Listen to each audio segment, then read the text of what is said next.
Sur cette chaîne, j'ai suggéré plusieurs fois à des personnes d'acheter des terrains dans le but d'investir et de gagner de l'argent parce que les terrains prennent beaucoup de valeur en Afrique. Vous avez la possibilité d'acheter des terrains et de le revendre après 10 ans ou soit par exemple d'acheter des terrains, de les conserver afin d'augmenter votre patrimoine immobilier ou soit votre patrimoine de façon générale. Mais il faut reconnaître qu'en Afrique, on a beaucoup de problèmes au niveau de l'achat et de la revente des terrains. Il y a des terrains qui ont été vendus à 2 ou à 3 personnes. Et pour se protéger de ça, j'ai mis en place un système que je vous partage dans cette vidéo. Dans cette vidéo, je te raconte une histoire qui nous est arrivée tout récemment. Mon père a acheté un terrain et il se trouve que ce terrain a été vendu à une autre famille il y a de cela 25 ans. Donc, je te raconte la petite histoire. Et la deuxième chose, je te partage les différentes étapes qu'on utilise pour acheter un terrain. Et la troisième étape, comment sécuriser un terrain si vous l'achetez en Afrique.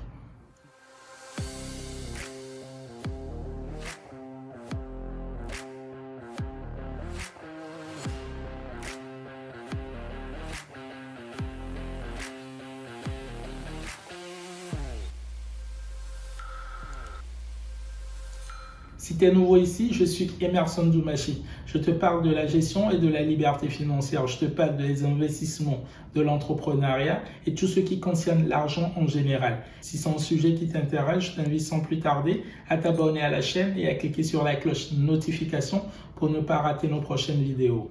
Si tu ne l'as pas encore fait, j'ai mis à disposition en description de cette vidéo un fichier qui te permettra de bien gérer ton argent. N'hésite pas à télécharger ce fichier en description de la vidéo. Pour la petite histoire, mon père a acheté un terrain tout récemment, il y a de cela 2 ou 3 ans. Et le temps de commencer les démarches administratives, le temps que le titre foncier sorte pour ce terrain, j'avoue qu'on n'a pas commencé les démarches assez rapidement. Mais le temps de commencer les démarches, on a voulu sécuriser le terrain. Et en le sécurisant, on s'est rendu compte qu'il y a quelqu'un à qui on a vendu ce terrain par le passé. Le terrain a été acheté il y a de cela 2 ans. Donc, en temps, mon père n'a pas finalisé même l'achat du terrain. Donc, il est en train de payer petit à petit au propriétaire du terrain. Ce que vous ne savez pas, c'est que vous pouvez acheter un terrain et payer aussi en plusieurs fois. Donc, quand il a finalisé d'acheter le terrain, quand il a payé ses dernières mensualités, il a voulu sécuriser le terrain parce que c'est un terrain qui se trouve en ville.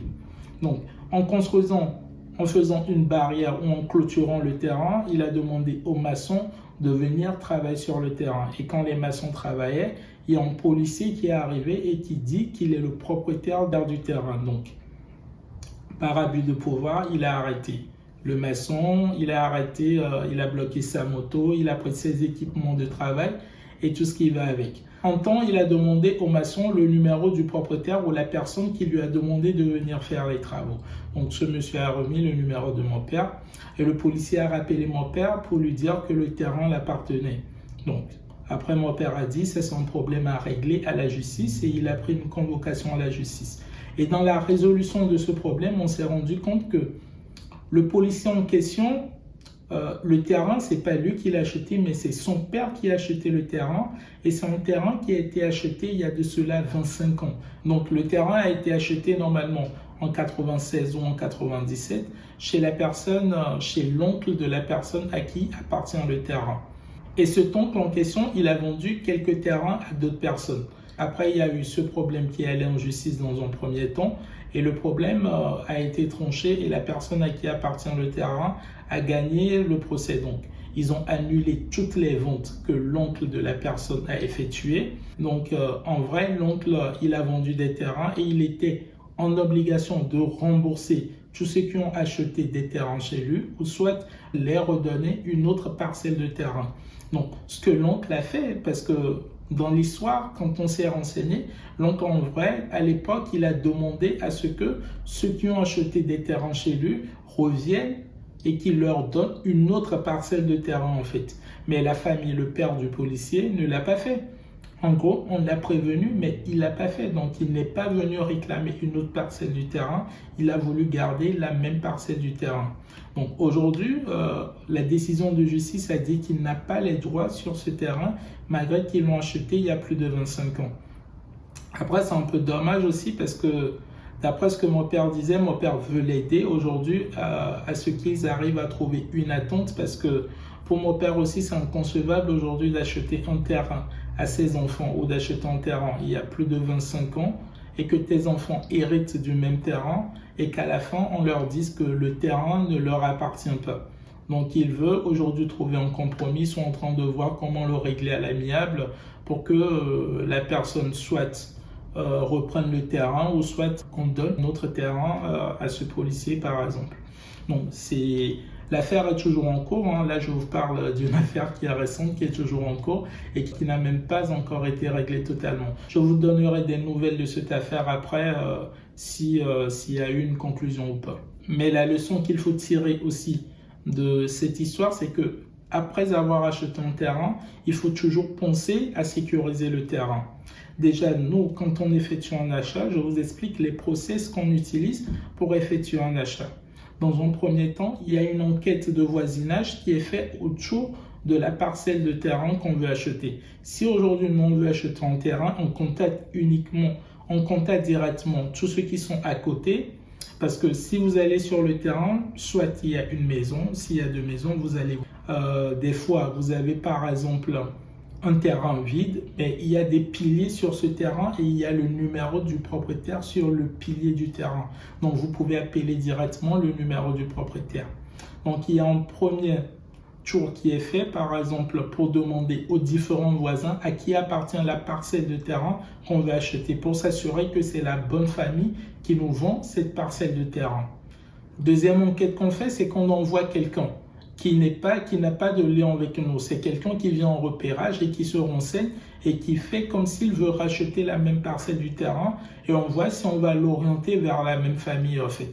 Et on verra si par exemple on aura les mêmes informations ou pas. Donc il y a une deuxième personne qui vient faire une enquête et la troisième étape, on passe chez le chef du village pour l'informer qu'on va acheter telle parcelle du terrain. Est-ce qu'il est au courant?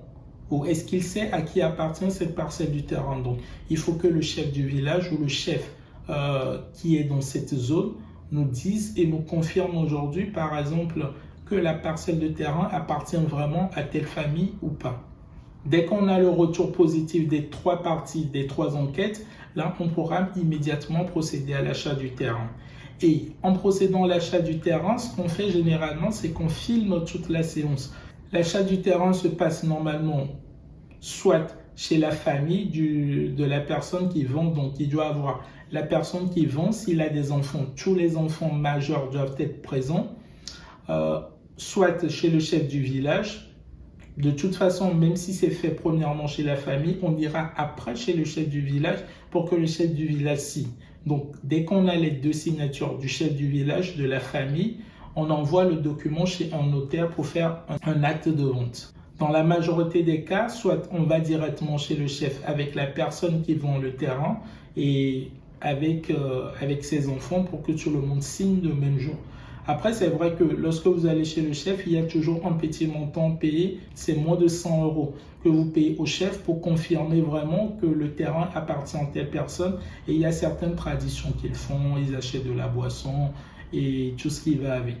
Et on demande toujours l'autorisation au chef de filmer toute la séance et on enregistre. Donc, pour chaque vente qu'on a effectuée, on a filmé la séance et on a mis les fichiers sur un drive et on les sauvegarde là-bas. Au cas où il y a un problème, on pourra sortir les vidéos et on pourra sortir tous ceux qui étaient présents. Parce que ce qui se passe généralement, c'est qu'arrivé un moment, dès que les enfants grandissent, ils viennent réclamer la parcelle du terrain où ils disent que je n'ai pas été au courant ou je n'étais pas présent. Donc, on essaie de filmer pour éviter tous ces problèmes après. La troisième étape est de sécuriser de façon administrative le terrain. Maintenant, comment sécuriser de façon administrative le terrain? Dans un premier temps, en fonction de chaque pays, vous avez ce qu'on appelle un titre foncier. Donc, renseignez-vous dans votre pays et demandez comment ça se fait dans votre pays. Chez nous, par exemple, je sais qu'au Togo, au Bénin et en Côte d'Ivoire, il y a les notaires qui s'occupent de ça. Il y a le notaire qui va au niveau de l'administration. Il y a premièrement un géomètre plutôt qui fait le plan du terrain. S'il n'y a pas le plan, il y a une validation du plan au niveau du service d'urbanisme. Après, on passe chez le notaire confirme la vente, qu'on a effectué la vente, et on fait un dossier pour faire la demande du titre foncier. Une fois que vous faites la demande du titre foncier, en fonction de chaque pays, vous avez un délai pour avoir votre titre foncier. Et une fois que vous avez le titre foncier, c'est que vous êtes propriétaire de ce terrain. Parce qu'en faisant le titre foncier, on prend les différents points de la parcelle du terrain en fait pour clôturer le terrain, et c'est sur votre titre foncier. Donc dès qu'on prend le plan, on arrive à géolocaliser ces différents points qu'ils ont fixés comme les différents bornes de votre terrain en fait. Donc il faut faire tout pour que l'État vienne sur le terrain et qu'il arrive à vous délivrer le titre foncier pour dire que vous avez acheté officiellement cette parcelle de terrain et que ce terrain vous appartient. Donc, on a la partie sécurité administrative qu'il faut faire, et généralement, cette partie varie en fonction de chaque pays. On a la deuxième sécurisation qu'il faut faire, c'est la sécurisation de la parcelle du terrain. La sécurisation de la parcelle du terrain, vous pouvez le faire en parallèle avec la sécurisation administrative. La première façon de sécuriser le terrain, c'est de clôturer totalement le terrain si vous avez les moyens. Surtout si le terrain est en ville, il est intéressant de le clôturer. Si vous arrivez à acheter un terrain en ville, c'est que vous avez un peu de moyens, c'est que vous avez un peu d'argent. Il faut clôturer le terrain. L'argent de clôture, c'est pas ce qui va vous manquer et vous pouvez clôturer le terrain. Deuxième façon de clôturer un terrain, c'est de faire les bornes et de mettre les noms dessus. Donc, il y a des piliers qui sont enfoncés sur les coins du terrain et sur lequel on mettra votre nom et votre numéro de téléphone. Et au cas où quelqu'un viendra sur cette parcelle de terrain, la personne va vous appeler, ou vous avez toujours votre nom et votre numéro sur ce pilier, et c'est ce qui montre que c'est votre parcelle du terrain. Cette solution, elle n'est pas vraiment très sécurisée parce que c'est juste un pilier et qu'on pourra l'enlever facilement. Donc, c'est une solution que je ne recommande pas beaucoup, mais qui est très facile à mettre en place dans un premier temps pour sécuriser le terrain si vous n'avez pas de moyens. Troisième façon de sécuriser le terrain, c'est de louer le terrain à un agriculteur ou à quelqu'un qui est voisin, ou à une voisine, par exemple, qui n'est pas loin du terrain, par exemple. Donc, cette personne pourra venir faire de l'agriculture dessus. Et si vous le souhaitez, la personne, vous pouvez louer à quelqu'un qui veut aussi construire, par exemple, une petite maison, pas forcément avec un gros montant, mais qui pourra construire juste une petite pièce sur le terrain s'il a les moyens, par exemple.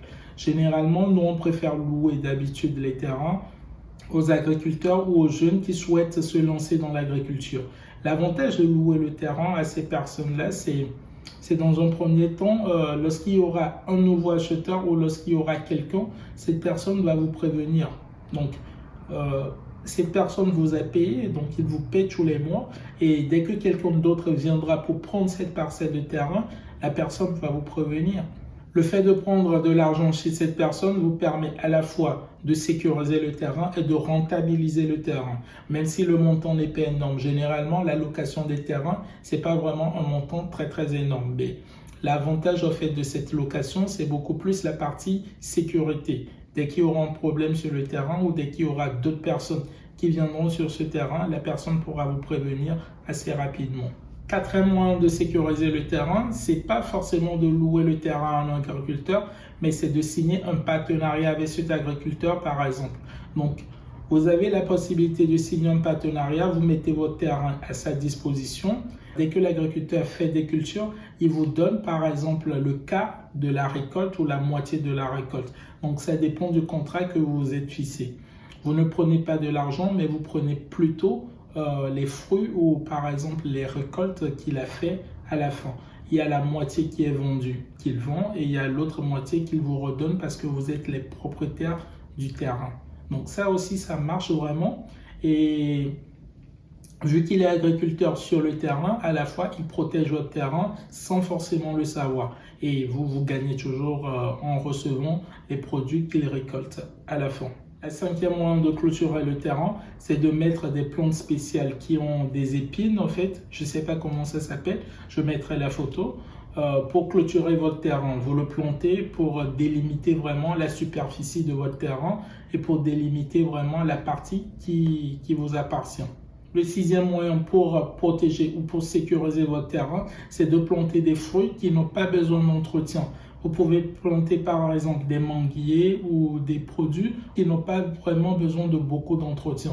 Des papayers. Donc vous venez peut-être sur le terrain une fois tous les 6 mois ou une fois par an et vous venez par exemple cueillir vos fruits ou voir si par exemple ce que vous avez planté, est-ce que ça marche très bien ou pas. Est-ce qu'il y a des problèmes? Est-ce qu'il va falloir planter d'autres fruits ou pas? Donc ça aussi c'est un très bon moyen par exemple de protéger votre terrain, mais vous n'êtes pas vraiment à l'abri parce qu'au cas où il y a un problème, vous ne saurez pas immédiatement s'il y a quelqu'un qui vient construire, s'il y a quelqu'un qui est venu détruire votre fruit ou s'il y a quelqu'un qui est venu par exemple occuper le terrain que vous avez acheté. Donc ça aussi c'est un peu compliqué, ce n'est pas une des meilleures solutions, mais ça reste aussi un moyen pour sécuriser votre terrain. Le septième moyen pour sécuriser votre terrain, c'est tout ce qui est féticheur par exemple. Il y a certains qui utilisent aussi ce moyen, ils font des piliers où ils plantent des trucs, ils mettent par exemple des vaudous ou ils mettent des trucs rouges, je ne sais pas, des banderoles rouges sur le terrain ou aux quatre coins du terrain pour vraiment faire peur à ceux qui veulent l'acheter ou à ceux qui veulent tenter de le revendre derrière en fait. Mais est-ce qu'en vrai, est-ce que ça marche? Aujourd'hui, la majorité des gens n'ont plus peur de tout ce qui est féticheur, tout ce qui est vaudou et tout. Et je ne pense pas que ce soit aussi la meilleure solution pour sécuriser un terrain.